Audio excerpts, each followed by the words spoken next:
Hello, Dog Pound. This is the Oracle Speaks. I am the Oracle, the Village Elliot. I'm going to tell you the unthinkable. People will laugh and not believe me, but the Browns are going to restructure Deshaun Watson's contract this offseason. That may seem ridiculous, totally unfathomable, but I have known about this for some time, and I'm just going to tell you why this has to happen. And again, I'm going to repeat that according to Greek mythology, the gift of prophecy was given to certain individuals by the gods of Olympus. But along with that gift was usually given a curse that no one would believe the prophecy. And so, if I foretell the future that Deshaun Watson's contract will be extended and restructured this offseason, that sounds so preposterous that no one can believe it. What, you mean that overpaid quarterback in Cleveland that everybody is just pulling their hair out over, he's going to get a new contract, even more money, another year of Deshaun Watson after just having a few successful games in 2023, and that's enough to warrant yet another year in Cleveland and a pay raise? Is that possible? Well, yeah, it is possible. And it's really dictated by finances. And let me just explain why that is. If you look at 2024 quarterback salaries, you'll find that, okay, some quarterbacks have signed bigger contracts in the long run. But in terms of the cap hit, the total dollars assigned to the 2024 salary cap, the number one salary cap charge in 2024 is, guess who? It is Deshaun Watson to the Cleveland Browns, and that number is $64 million. That's right, the Cleveland Browns are being charged $64 million against the 2024 salary cap. Now, it doesn't matter how much they're actually taking home or how much they're putting in the bank. What we really care about is the salary cap charge in 2024, and number one is the Cleveland Browns and Deshaun Watson to the tune of $64 million. It's actually $63,977,000, but in round terms, it's $64 million. That's $4 million more than the Cowboys and Dak Prescott. That's kind of incredible, but it's true. Dak Prescott probably doesn't deserve his rate of pay either. The Cowboys like to overpay their players. That Jerry Jones has his favorites that he cannot bear to part with. And so the quarterback says, Jerry, I'm going to leave you. And Jerry says, oh, no, don't leave me, Dak. I'll pay you whatever you want. Stay, Dak. I love you. And so that's what happens. And the players throw a temper tantrum, and Jerry gives in because he loves his players. And so he loves him so much that he's the number two highest cap charge next year at $60 million. Actually, $59.5 million in round terms. Number three is Patrick Mahomes. Now, Patrick is being charged $57.4 million. Excuse me, 57.4. Okay, and so, that's about $6 million less than the Browns are paying Deshaun Watson, about 10% less. Okay, that's not a huge amount of money, but nevertheless, I would offer you this proposition, that there is no quarterback alive that is worth more money than Patrick Mahomes. He has a fully matured contract. It's not his rookie deal, obviously. That contract has gone past the first year discount and any res, you know introductory discount. Contracts are usually back loaded, so you get a first year discount and it's less expensive going into it. And he's in the middle of his contract now, and all those discounts are over with. So it's $57.4 million, and so he is less money than Dak Prescott and Deshaun Watson. That doesn't make any sense. No quarterback is worth more than Patrick Mahomes. Now, in a fair world, a good contract from the standpoint of a general manager would be one in which the player is paid commensurate with his ability. So, in other words, the number one quarterback should have the highest paid deal. The best quarterback in terms of ability would have the most pay. The second best quarterback would have the second best deal. The third best quarterback would have the third best deal, and that would be a quote-unquote fair system, if you follow my argument. And then if you are overpaying your guy, let's say you have the 10th best quarterback, and you're paying the number one salary, then you're not going to be able to really have a balanced roster by doing that. You can't overpay all your players and expect to have the best roster for the money. You're overpaying. That's got to come out somewhere. That somehow, somewhere, you're going to be underpaying somebody else in order to afford this particular position that you're overpaying for. You just can't overpay everybody when there's a salary cap. That's just impossible. Sorry, cannot be done. The math does not add up. So what do you do? Well, if you're the Cleveland Browns, you've kind of bought off on the idea that there's going to be a day of judgment sometime in the future, and that you're going to have to absorb a bitter pill where you're going to pay off players that are no longer with the team. In other words, there'll be a time when Deshaun Watson, let's say, retires or is moved on to another team, and there will still be part of his contract that you're going to pay off. We don't know whether that'll be 2 years in the future, 3 years, or 7 years in the future, but at some point, we're going to play now and we're going to pay later. That's part of the plan, that we're going to try to win the Super Bowl.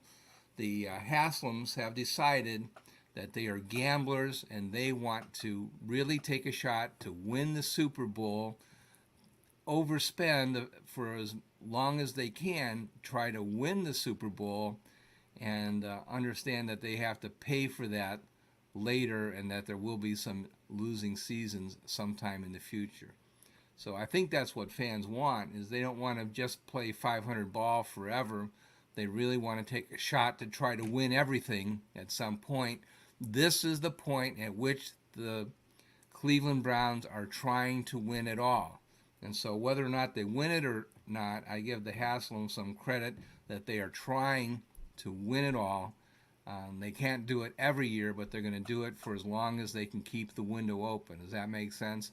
They can't keep a winning window open 20 years in a row like some teams have been able to do, but they're going to try to keep the window open for 3, 4, 5 years. But eventually there's going to be a time when they have to recharge the bank vault, get some more first-round draft picks, and rebuild. There will be a rebuilding period at some point.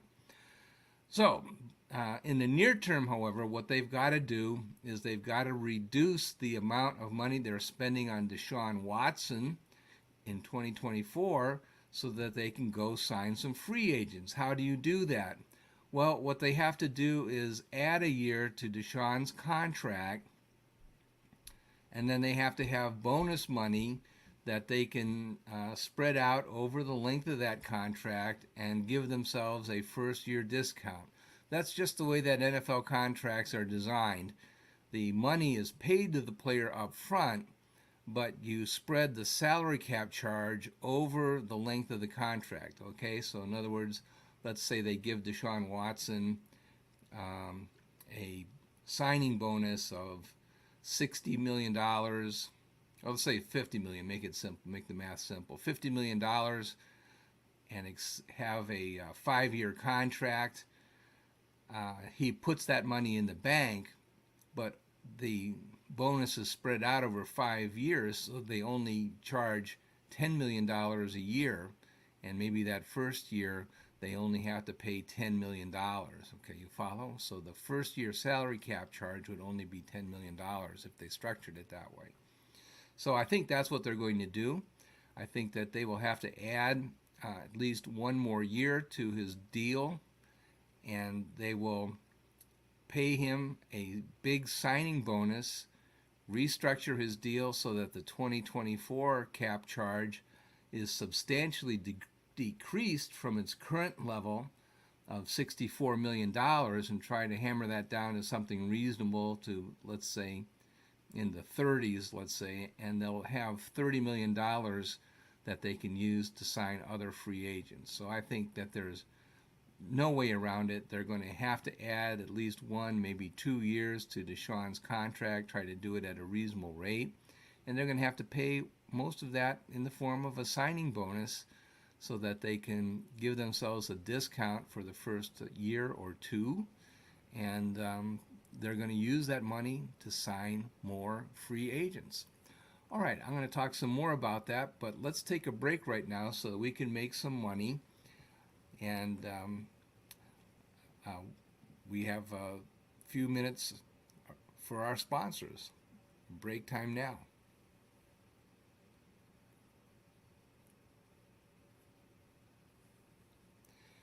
Okay, we're back. So I hope that you're buying all the products that are advertised on our site, our various platforms, including YouTube and many other very fine platforms that carry our program. We're very grateful for all of you that are carrying the program on your platform, and everybody that's listening in or watching, as the case may be. And I wanted to also give a shout out to the Browns backers that have recently started up in Xenia, Ohio. That's down kind of by Dayton on the way to Columbus. They've recently started up a party every game day at the BW3, a new restaurant that has recently opened next to Walmart in Xenia off of State Route 35. So go down there, check it out, meet everybody in Xenia. It's a really good place to have a good time and enjoy being with fellow Browns fans. So hello to everybody in Xenia. And okay, so back to work. Yeah, all right. So I think there should be an implicit understanding among general managers that if you're paying a quarterback more than Patrick Mahomes, and your quarterback is not named Patrick Mahomes, you're overpaying. Deshaun Watson, Dak Prescott are probably in, let's say, the top 10, but they're not number 1 and number 2, and they've got to find a way to hammer down their cap charge to get it somewhere more reasonable. When the Browns signed Deshaun Watson to a $230 million contract, that seemed like a very unreasonable number, and it was at the time. Now, what has happened in the past 2 years is that the inflation rate, and thus the rate of increase of the salary cap, has gone up. The NFL has done very well. The national inflation rate has been high, and as a consequence, the salary cap has gone up by about 10% per year, whereas it had historically been going up at about 5% per year. So proportionately, the cap hit for Deshaun Watson is not as far out of line as it appeared to be in, let's say, 2021. It's still pretty high, though. It's still higher than the number 1 quarterback in the NFL.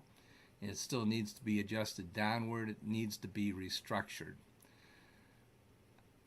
By 2025, let's just take a look at the 2025, and I'm on the website I'm not showing it to you, but I'm on overthecap.com, and you can just look it up by quarterback salaries, and the cap number is displayed along with the total amount of cash that's being spent on the player on that particular time. And remember, those are not the same thing. What you really want to know as a fan is how much is being charged to the salary cap in a particular season. It doesn't really matter how much is being cashed in a check that the player deposits in the bank, or else, well, maybe he's not depositing in a bank, maybe he's just spending it foolishly. It doesn't really matter.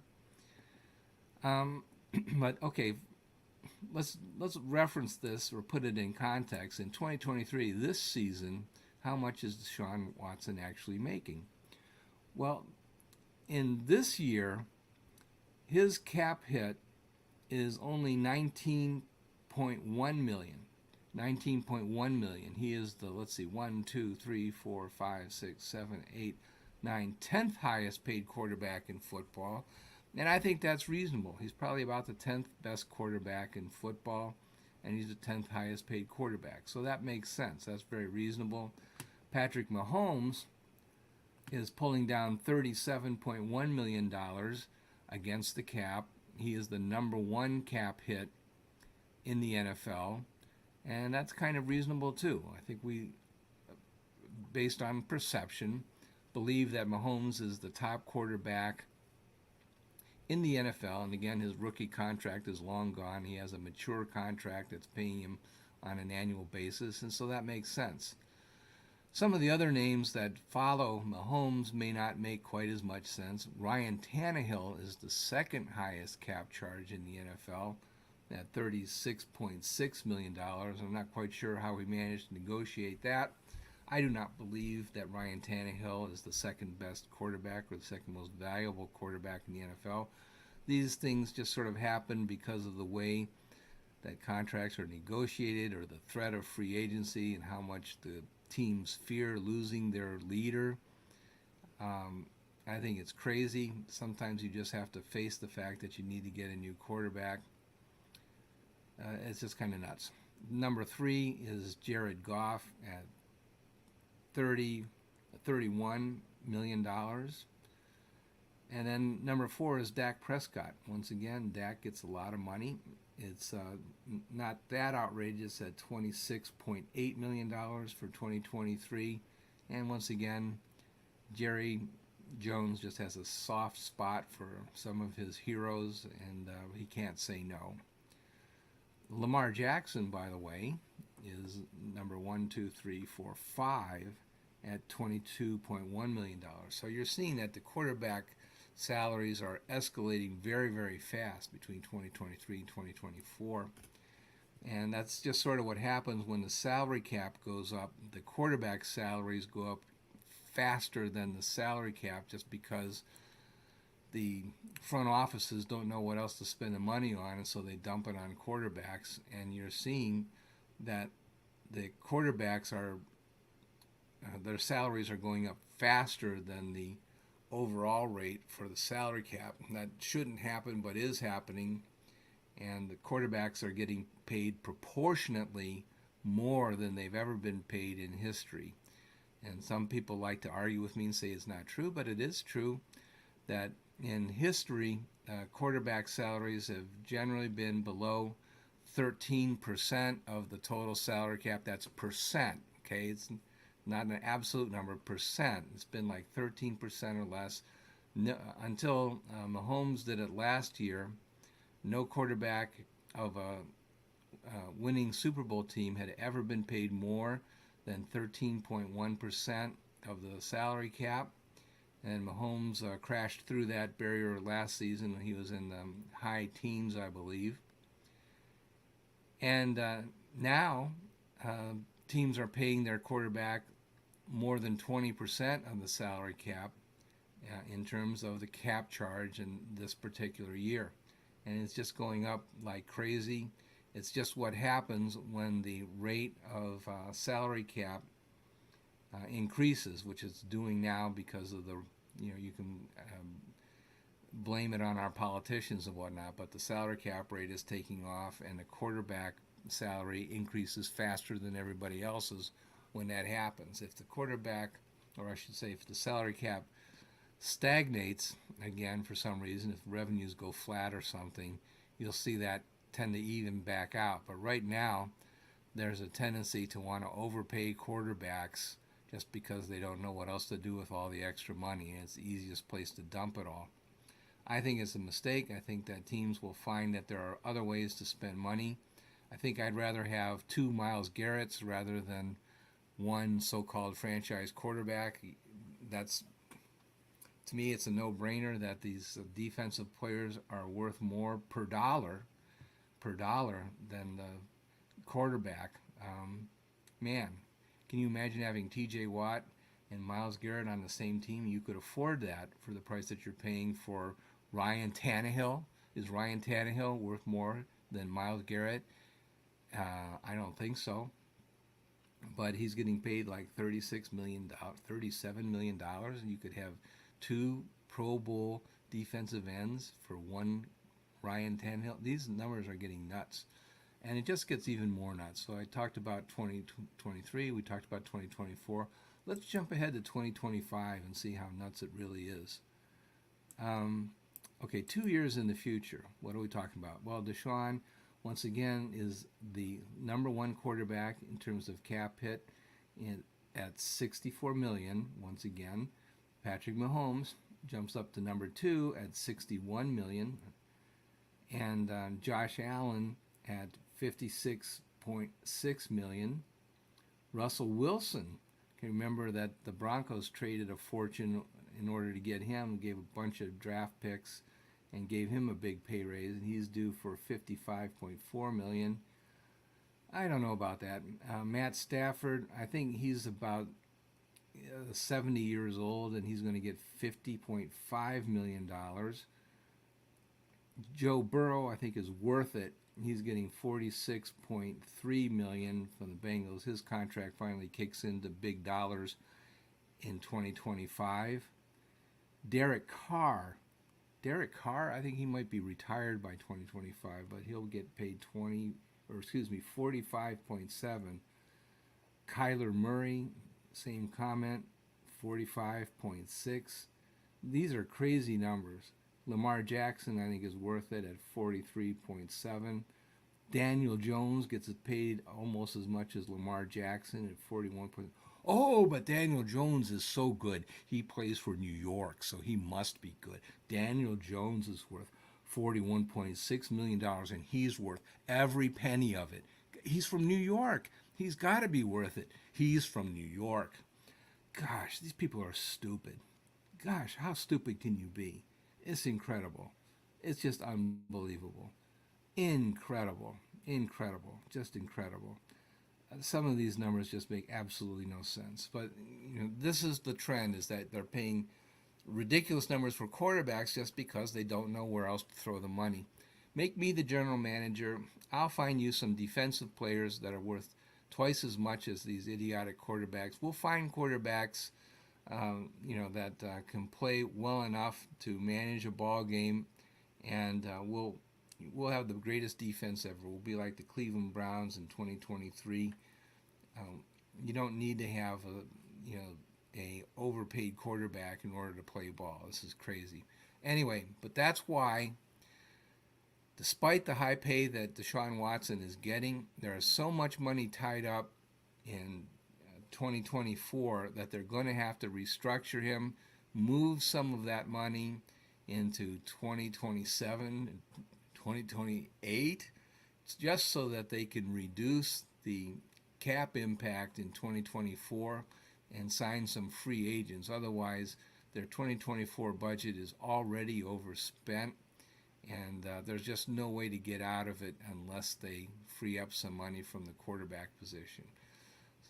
There will be no Super Bowl run in 2024. They will not be able to make a playoff run at all unless they restructure Deshaun Watson's contract.